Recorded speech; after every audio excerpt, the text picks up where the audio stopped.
जैसा कि आपको पता है कि ISPL के ट्रायल्स चल रहे हैं, तो दिल्ली के ट्रायल्स के बाद ISPL के साथ कंट्रोवर्सीज भी जुड़ गई है।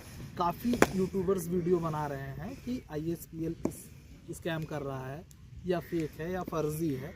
तो मुझे भी लगा कि मुझे भी अपना पॉइंट ऑफ व्यू रखना चाहिए, क्योंकि ISPL पे सबसे ज़्यादा वीडियोस अगर किसी ने बनाया है तो मैंने बनाया है, चाहे इन्फॉर्मेशन से रिलेटेड हो, ट्रायल्स की लोकेशन से रिलेटेड हो, सभी चीज़ें से रिलेटेड हो, क्योंकि आप भी मेरे साथ जुड़े हुए हैं ISPL के ही वजह से। काफ़ी ज़्यादा मेरा वीडियो जो ग्रो किया है ISPL की ही वीडियो बनाने पे आपके तक रीच पहुंची है। इसीलिए मेरा भी एक पॉइंट ऑफ व्यू बनता है कि जो मैं आपसे पॉइंट ऑफ व्यू लेकर ISPL को बताऊं कि ISPL फेक है या सही है, या ISPL क्या करा रहा है, किस तरीके से ट्रायल करा रहा है। तो जो मेरा पॉइंट ऑफ व्यू है, आप ये समझ लीजिए, ये टोटली आपसे है, क्योंकि जो मेरे इंस्टाग्राम पे मैसेजेस आते हैं या जो मेरे कमेंट सेक्शन पे मैसेजेस आते हैं, उसी के अकॉर्डिंग मैं ये वीडियो बना रहा हूँ। ये मेरा पॉइंट ऑफ व्यू ना होकर ये आपका पॉइंट ऑफ व्यू है, प्लेयर्स का पॉइंट ऑफ व्यू है। और मैं उसमें कुछ क्लियर भी करूँगा, जैसे कुछ प्लेयर्स के जो कमेंट हैं उस पर भी मैं क्लेरिफिकेशन दूंगा, क्योंकि मैं ट्रायल में रजिस्ट्रेशन से पहले ही मैं सभी प्लेयर्स से इस बात की रिक्वेस्ट भी कर रहा था। तो जैसे पहली बात ये आ रही है कि कुछ लोग निगेटिव कमेंट कर रहे हैं 17 तारीख के बाद। देखिए 17 तारीख वो दिल्ली वाला ट्रायल्स आप छोड़ दीजिए, तो मेरे पास अगर मतलब 85% बच्चों के जो मैसेजेस आ रहे हैं उसमें ये आ रहा है कि ISPL का मैनेजमेंट सही तरीके से ट्रायल करा रहा है। हाँ, 15% निगेटिव बच्चे भी कमेंट किए हैं कि यहाँ के ट्रायल्स बेकार थे या सेलेक्टर्स ध्यान नहीं दे रहे हैं। वो उनकी स्ट्रेंथ 15% है। जो आपके कमेंट्स आ सकते हैं, मेरा कमेंट सेक्शन भी खोल सकते हैं आप।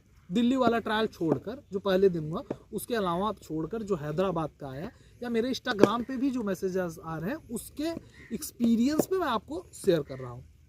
और दूसरी चीज़, कुछ लोगों के कमेंट आए हैं जिस पे मैं पॉइंट ऑफ आपका ध्यान आकर्षित करने की कोशिश कर रहा हूँ, क्योंकि इस पे मैं वीडियो बनाते वक्त मैंने ये पॉइंट ऑफ व्यू अपना रखा था कि इन प्लेयर्स को नहीं रजिस्ट्रेशन करना चाहिए। जैसे कोई 12 साल का बच्चा या 16 साल का बच्चा, देखिए ये टेनिस की क्रिकेट है, T10 की क्रिकेट है। आप बताइए 13 साल के बच्चे में पेस आ सकती है अच्छी या वेरिएशन नहीं। हम ये नहीं कहते कि अगर बच्चा 15 साल का है या 14 साल का है तो उसके अंदर टैलेंट नहीं होगा, टैलेंट होगा, लेकिन अभी उसके पास पावर ट्रेनिंग नहीं है जो T10 क्रिकेट की डिमांड है और टेनिस बॉल की डिमांड है। और दूसरी चीज़, ISPL के साथ मैं इसलिए जुड़ा, मेरा वीडियो बनाने का मोटिव ये था क्योंकि मैं भी जब बचपन में खेलता था टेनिस क्रिकेट से, जब हार्ड बॉल से नहीं स्टार्ट किया था, लेकिन टेनिस बॉल को अभी उस तरीके का एक्सपोजर नहीं मिल रहा था। आप बताइए कोई ऐसी लीग जो ISPL की तरह हो, टेनिस बॉल की कभी हुई है? नहीं हुई है। तो टेनिस क्रिकेट को भी प्लेटफॉर्म होना चाहिए। अगर ये ISPL सही तरीके से चला तो ये टेनिस क्रिकेट के लिए बहुत बड़ा प्लेटफॉर्म होगा।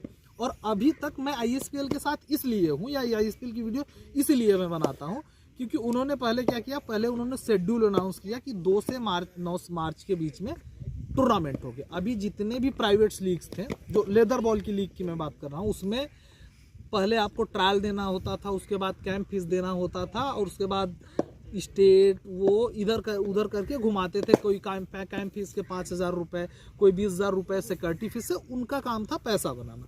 ISPL में पहले ही कह दिया कि आपको सिर्फ रजिस्ट्रेशन करना है और ट्रायल देना है। तो जो रजिस्टर्ड बच्चे हैं वो जा रहे हैं, तो उनका ट्रायल भी हो रहा है। और 17 तारीख वालों ने आप लोग ही कमेंट करके बताएं कि कुछ बच्चों का जिनका ट्रायल नहीं हुआ उनका रिफंड भी किया गया।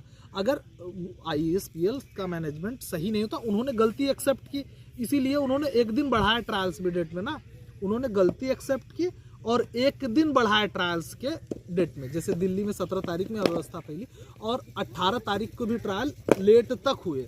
तो जब वो लेट तक ट्रायल हुए, बाकी चीज़ें वो जो देखिए मिस्टेक सबसे होती है, उसमें भी उनका मिसमैनेजमेंट था। उन्होंने माना कि 17 तारीख में मिसमैनेजमेंट हुआ क्योंकि उतनी भीड़ हो, स्ट्रेंथ नहीं कर, लेकिन उसके बाद जो आपके एक्सपीरियंस है, हमारे ही जो जिनका रजिस्ट्रेशन मैं कराया था, उनको मैं नहीं जानता, एक प्लेयर है विपुल नाम के, उन्होंने शेयर किया कि आज के ट्रायल्स 18 तारीख वाले सही तरीके से और अच्छे तरीके से। तो अगर आप 16 साल के हो, 15 साल के हो, तो पहले ही मैंने कहा था कि अगर आपके पास पेस या पावर हिटिंग नहीं है तो ISPL आपके लिए नहीं है। और दूसरी चीज़, आपको ये भी समझना होगा कि टेनिस बॉल के बहुत अच्छे खिलाड़ी आ रहे हैं इसमें। तो अगर आपके अंदर टेनिस बॉल की अच्छी स्किल होगी तभी आप सेलेक्ट होंगे, क्योंकि आप सोचिए ना 365 लड़के सेलेक्ट होंगे फाइनल के लिए, ऑक्शन के लिए।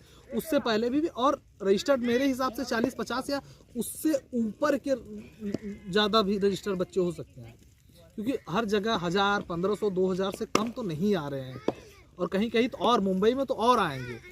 एक इशू और रेज कर रहे हैं आप सिलेक्शन से रिलेटेड कि अपने प्लेयर सेलेक्ट करें। देखिए अभी तक जितने भी ग्रीन टिकट्स के मैसेजेस मेरे पास भी इंस्टाग्राम पे आएंगे, आप कहेंगे तो उसका भी मैं प्रूफ भेज दूंगा कि जो आप द्वारा भेजे जा रहे हैं वो मेरा नहीं है, वो आप द्वारा। देखिए जो वीडियोस आप द्वारा आए थे उसको भी मैंने वीडियो बनाकर बताया कि ये प्रॉब्लम हुई, और जो आप द्वारा फीडबैक आ रहा है उसका भी मुझे है कि मेरे सब्सक्राइबर को पता चलना चाहिए। तो देखिए जो आ रहे हैं खिलाड़ियों के, उनका कोई भी बैकग्राउंड ISPL से जुड़ा नहीं है, एकेडमी से जुड़ा नहीं है, तो मैं कैसे मान लूँ कि सिलेक्शन फेयर नहीं हो रहा है? क्योंकि उनका तो सिलेक्शन हुआ है, लेकिन हाँ सिलेक्शन होने वालों की संख्या कम है, ना सेलेक्ट होने वालों की संख्या ज़्यादा है, क्योंकि सेकेंड फेज़ के लिए फ़िल्टर होकर बहुत कम खिलाड़ी जाएंगे, और थर्ड फेज़ में 300 कुछ ही लोग रहेंगे, जिसमें 96 पे ही बोली लगेगी। तो सिलेक्शन जो हो रहा है लगभग फेयर कर सकते हैं। हाँ कुछ लोगों के साथ हो सकती है, वो 2, 5, 10, 15% हो सकते हैं, वो कमेंट सेक्शन में आप बता सकते हैं, लेकिन इसको फेक ना मानना मेरे लिए इसे। और एक चीज़ और आपका जो इशू रेस कर रहे हैं कि 6 बॉल खिलाकर 7 बॉल खिलाकर, देखिए 6 से 12 बॉल्स ही खिलाए जाएंगे। BCCI के ट्रायल्स में आप सोचिए कि 100 बच्चे रहते हैं, 150 बच्चे रहते हैं, उनको पूरे दिन में ट्रायल लेना होता है, फिर भी वो मिनिमम मैक्सिमम 20 से 25 बॉल खिलाते हैं, 20 बॉल। तो ISPL में तो और ज़्यादा बच्चे आ रहे हैं। अगर अच्छा सेलेक्टर रहेगा तो वो 6 बॉल में ही पता कर लेता है कि आपके अंदर कितनी स्किल है, या 6 बॉल की बैटिंग बॉलिंग आपकी दिखा देती है कि आपके अंदर लॉन्ग टर्म स्किल है या नहीं है।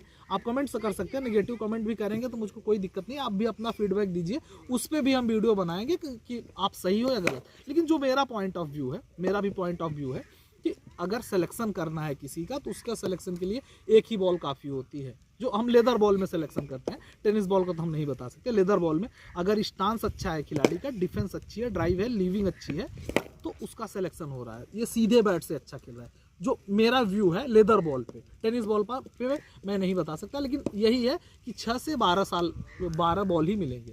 और जो छोटे बच्चे हैं उनको ट्रायल्स तो ISPL के नहीं देने चाहिए। मैंने अपने वीडियोज़ में बताया है, इन प्लेयर्स को नहीं रजिस्टर करना चाहिए। अगर आपके अंदर टेनिस बॉल की, क्रिकेट की एकदम अच्छी स्किल नहीं है तो आपको नहीं देना चाहिए, क्योंकि इसमें बहुत ज़्यादा कंपटीशन है। मैंने हर वीडियोस में अपने बताया है, अब ये कमेंट किया, अब लास्ट में कोट किया है हर वीडियो में कि अगर आपके अंदर टेनिस बॉल की अच्छी स्किल हो तभी आप ISPL के ट्रायल दीजिएगा, क्योंकि यहाँ कंपटीशन लेदर बॉल से कई ज़्यादा गुना है। तो आप भी अगर टेनिस बॉल क्रिकेट को प्यार करते हो तो अभी सपोर्ट कीजिए इसको ना, रजिस्ट्रेशन कर चुके हैं, ट्रायल्स दीजिए। और जो 17 तारीख की कंट्रोवर्सीज है उस पर भी हमने रेज किया, ISPL में अपनी मिस्टेक मानी और एक दिन बढ़ाया। उसके साथ साथ उन्होंने कुछ प्लेयर्स के स्पॉट पे रजिस्ट्रेशन रिफंड किए, स्पॉट पे रिफंड किए, जो आप द्वारा ही बताया गया, जिनके ट्रायल्स नहीं हुआ। ऐसे बहुत बच्चे हैं कि जिनका रिफंड नहीं हुआ, जिनके ट्रायल्स नहीं हुए थे, तो उस पर एक बार हम भी ISPL के मैनेजमेंट से बात करने की कोशिश करेंगे कि उनका क्या रिप्लाई आएगा, तो हम उस पर भी वीडियो बनाकर ज़रूर भी बताएंगे। और अपना फीडबैक कमेंट में ज़रूर दें कि आपका एक्सपीरियंस कैसा रहा, पॉजिटिव या निगेटिव, क्योंकि देखिए अभी तक हमको सिर्फ 15% निगेटिव मिला है और 85% ISPL के बारे में पॉजिटिव मिला है। अगर निगेटिव ज़्यादा मिलेगा तो उस पर भी वीडियो ज़रूर बनाएंगे, और अपना एक्सपीरियंस इंस्टाग्राम पे ज़रूर सेंड करें हमारे साथ। उसका भी लिंक हम डिस्क्रिप्शन में दे रहे हैं, ज़रूर हमारे साथ जुड़े और फीडबैक सही तरीके से दें। अगर आपको ये वीडियो बुरा लगे तब भी कमेंट सेक्शन में ज़रूर बताएं कि मैंने ये गलत कहा, कोई दिक्कत नहीं। आप निगेटिव कमेंट करेंगे तब भी हम उससे सीखेंगे कि नहीं मुझसे ही कुछ गलती हुई।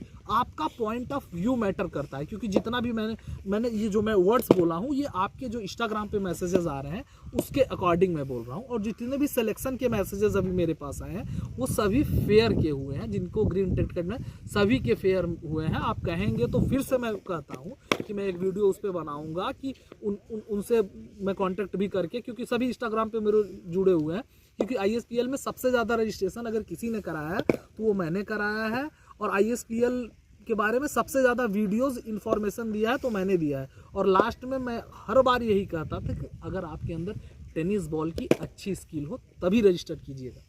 तो वही बात लास्ट में आ रही है ना कि आपके स्किल पे ही डिपेंड कर रहे हैं, और ऐसे कोई दिक्कत नहीं है। आप अगर आपको ये पहला सीजन बीत जाने दीजिए, आपको अच्छा लगेगा तो अभी भी ISPL का ये चीज़ मुझे अच्छा लगा है कि नेक्स्ट ईयर आपको रजिस्ट्रेशन का कुछ भी नहीं देना होगा अगर इस साल आपने रजिस्टर किया है। ये मुझे जो पता चला है वो ISPL के एक जिम्मेदार पर्सन ने कहा है, इस साल के जो गोल्डन टिकट है सबको बचा कर रखना है, क्योंकि इसी के बेस पे अगले साल उनके ट्रायल्स होंगे। जो इस साल ट्रायल्स दिए हैं उनका कोई भी पैसा नहीं लिया जाएगा, जो न्यू रजिस्टर्ड रहेंगे उनका पैसा लिया जाएगा। जो इस साल रजिस्टर किए हैं उनका जो 1179 रुपये है अभी भी वो है उनके साथ, कि अगले साल रजिस्ट्रेशन में वो काम आएगा। तो ज़रूर अपना फीडबैक ज़रूर हमारे साथ शेयर करें।